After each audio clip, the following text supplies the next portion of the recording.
So I've been doing this series about the secrets of long-lasting relationships. And I started that because my relationship with my wife is coming to an anniversary, a 20th anniversary on October 4th. I'm really excited about that. I'll tell you about our plans for the day later. It's going to be very simple, but very much an intimate experience, if I may say so. But I think this is as good as a time as any to tell you about how my wife and I met. We were both in our early 40s. Both of us had gone through different relationships that did not stand the test of time for various reasons. She had been married a couple of times. I had been married a couple of times. And you would think that after a few failed relationships, you might give up hope on any stable, steady relationship with a person that you can totally trust and love for the rest of your life. But we are die-hard believers in love, and that life is so much better when you can share it with somebody.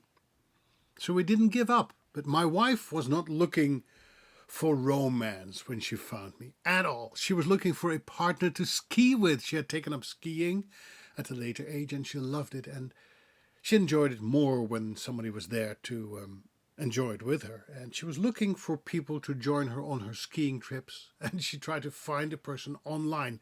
Now, her story is that she had never tried online friend searching or date searching, whatever you want to call it. And one of her friends, who was a little bit younger, said, "You know what? You can use my profile to kind of ask around for people that might be interested in skiing with you or for ski buddies." Ski buddies. So she took her up on that offer. And I had as it luck would have it, a 3-day trial membership for Yahoo Personals. I don't know if it still exists, Yahoo Personals, but I had done Match.com, eHarmony.com. Had some luck with these sites, but it never resulted into anything more permanent. So I tried Yahoo Personals for a free 3-day trial membership, and my wife popped up looking for a ski buddy. Now, I have to tell you, I am from the Netherlands, and the Netherlands is as flat as a pancake. Very few people are very good at skiing. I mean, have we ever had a champion downhill skier in the Netherlands? We had some snowboarders that were pretty good, but never have we had any skiing talents. The Netherlands is known for ice skating. We're good at ice skating and short track and stuff like that, but not skiing. So most people in the Netherlands do not grow up skiing. And my family was not a skiing family either, because some families in the Netherlands go on a skiing vacation during their winter holidays, but we never did that. My parents never encouraged it, never skied in their life, so I didn't grow up skiing at all. I have 2 left legs when it comes to sports, just so you know. So how did my wife find me online? Because it's like finding a needle in a haystack, right?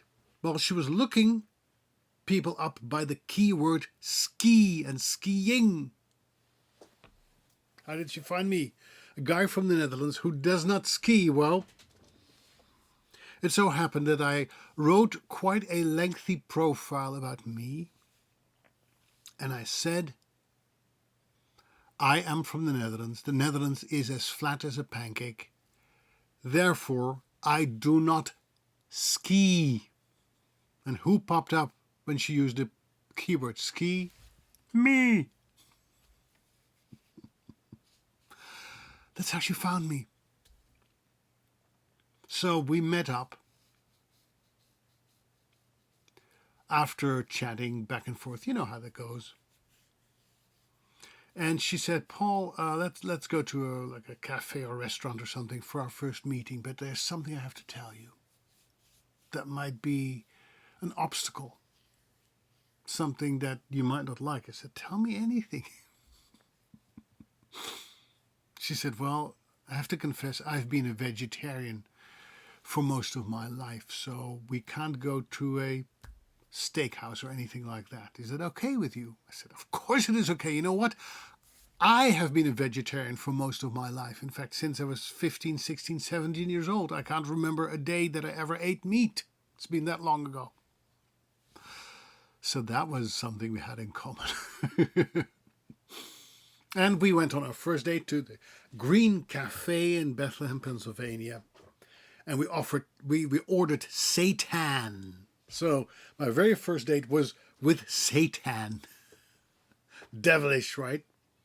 Anyway, I think we hit it off pretty well. And she said, Paul, I'd like to see you again. But if you want to see me again, I think you need to learn how to ski, right? So guess where we went next? We went to the Pocono Mountains. She rented a couple of skis for me, because it's better to have two than one, right? Otherwise it's called snowboarding. And she paid for lessons. So in the morning I took a couple of lessons. I learned how to slow down my speed, and how to use those things, and those weird sticks that you're supposed to hold. And after a couple of hours I felt safe going downhill. So that's what we did for the rest of the day. Until I was so tired that I made a big face plant in a tree almost. Hit the ground because I forgot how to slow myself down. And that was the end of that day. But I never stopped skiing since that date with my wife. So if you're online dating and you're wondering how to attract the right person, well, you never know what may seal the deal. You might even look for something that the other person does not possess, does not have, a quality, a characteristic, a keyword that is so far-fetched, and yet it turned out to be the catalyst that brought you together and kept you together.